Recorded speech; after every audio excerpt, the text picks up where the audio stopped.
Hi everyone. So today I'm gonna show you how to fix a smart light bulb.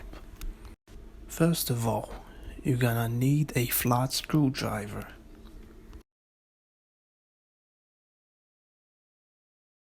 So this one here is flickering.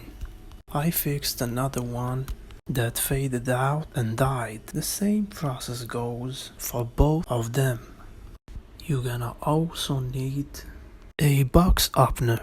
Make sure to wear gloves with one of those. They are extremely sharp, I can guarantee that. So basically what we are going to do is change the transformer, the 16-volt transformer. You can find one of those in 12-volt transformers, dead light bulbs, power supplies, etc.